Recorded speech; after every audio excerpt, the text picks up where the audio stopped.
Hello, children. This is the story of Cinderella. Once upon a time, a girl named Cinderella lived with her stepmother and two stepsisters. Poor Cinderella had to work hard all day long so the others could rest. It was she who had to wake up each morning when it was still dark and cold to start the fire. It was she who cooked the meals. It was she who kept the fire going. The poor girl could not stay clean from all the ashes and cinders by the fire.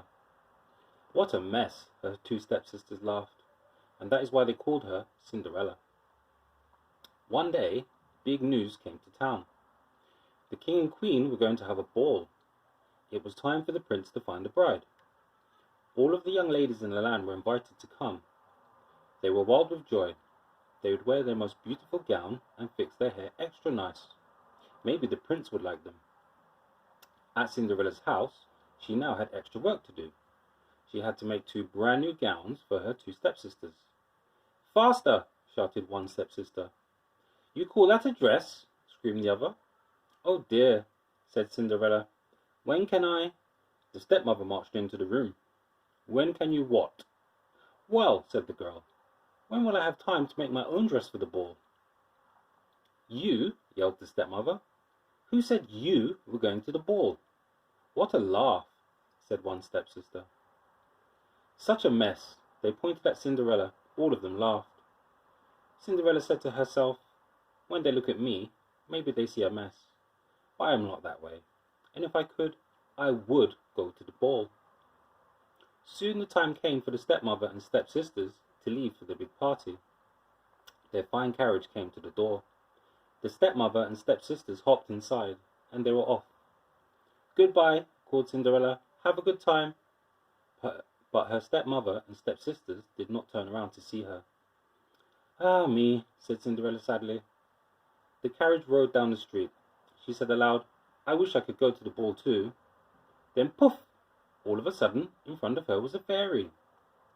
"You called," said the fairy. "Did I?" said Cinderella. "Who are you?" "Why, your fairy godmother, of course. I know your wish, and I've come to grant it." "But," said Cinderella, "my wish is impossible." "Excuse me," said the fairy godmother in a huff. "Did I not just show up out of thin air?" "Yes, you did," said Cinderella. "Then let me be the one to say what is possible or not." "Well, I think you know I want to go to the ball too." She looked down at her dirty clothes.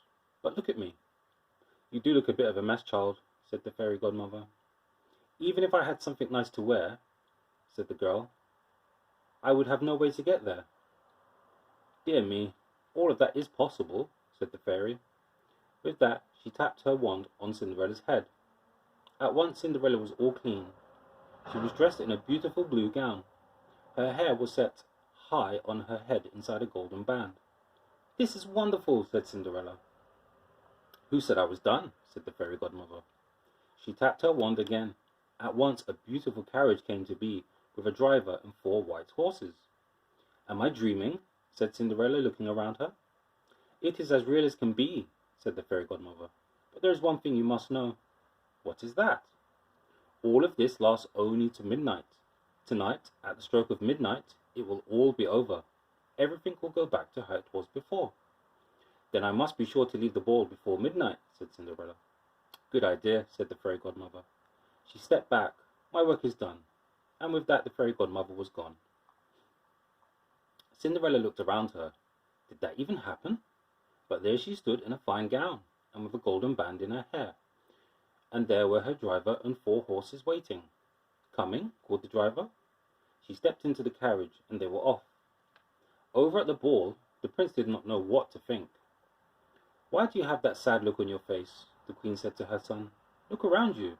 You could not ask for finer maidens than these." "I know, mother," said the prince. Yet he knew something was wrong. He had met many of the young women, yet after he said hello, one by one, he could find nothing more to say. "Look," someone pointed to the front door. "Who is that?" All heads turned. Who was that lovely maiden stepping down the stairs? She held her head tall and looked as if she belonged, but no one knew her. "There is something about her," said the prince to himself. "I will ask her to dance." And he walked over to Cinderella. "Have we met?" said the prince. "I am pleased to meet you now," said Cinderella with a bow. "I feel as if I know you," said the prince, "but of course that is impossible." "Many things are possible," said Cinderella, "if you wish them to be true." The prince felt a leap in his heart. He and Cinderella danced. When their song was over, they danced again, and then they danced again, and yet again. Soon the other maidens at the ball grew jealous. "Why is he dancing all the time with her?" they said. "How rude!" But all the prince could see was Cinderella. They laughed and talked, and they danced some more. In fact, they danced for so long that Cinderella did not see the clock. "Dong!" said the clock. Cinderella looked up. "Dong!" went the clock again. She looked up again. "Oh my!" she cried. "It's almost midnight." "Dong!" rang the clock.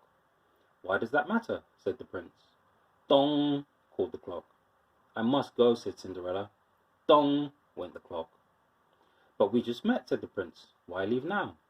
"Dong!" rang the clock. "I must go," said Cinderella. She ran to the steps. "Dong!" said the clock. "I cannot hear you," said the prince. "The clock is too loud." "Dong!" rang the clock. "Goodbye," said Cinderella. Up the stairs she ran.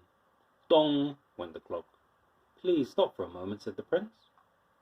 "Oh dear," she said, as one glass slipper fell off her foot on the stair, but Cinderella kept running up. "Dong!" said the clock. "Please wait a moment," said the prince. "Dong!" rang the clock. "Goodbye." Cinderella turned one last time, then she rushed out the door. Dong! The clock was quiet. It was midnight. "Wait!" called the prince. He picked up her glass slipper and rushed out the door. He looked around but could not see her blue dress anywhere. "This is all I have left from her," he said, looking down at the glass slipper. He saw that it was made in a special way, to fit a foot like none other. "Somewhere there is the other glass slipper," he said, "and when I find it, I will find her too. Then I will ask her to be my bride." From hut to hut, from house to house, went the young prince. One young woman after another tried to fit her foot inside the glass slipper, but none could fit, and so the prince moved on. At last the prince came to Cinderella's house. "He is coming," called one stepsister as she looked out the window. "At the door!" screamed the other stepsister. "Quick!" yelled the stepmother. "Get ready! One of you must be the one to fit your foot in that slipper, no matter what." The prince knocked. The stepmother flew open the door. "Come in," she said. "I have two lovely daughters for you to see." The first stepsister tried to place her foot inside the glass slipper. She tried hard, but it just would not fit. Then the second stepsister tried to fit her foot inside. She tried and tried with all her might too, but no dice. "Are there no other young women in this house?" said the prince. "None," said the stepmother. "Then I must go."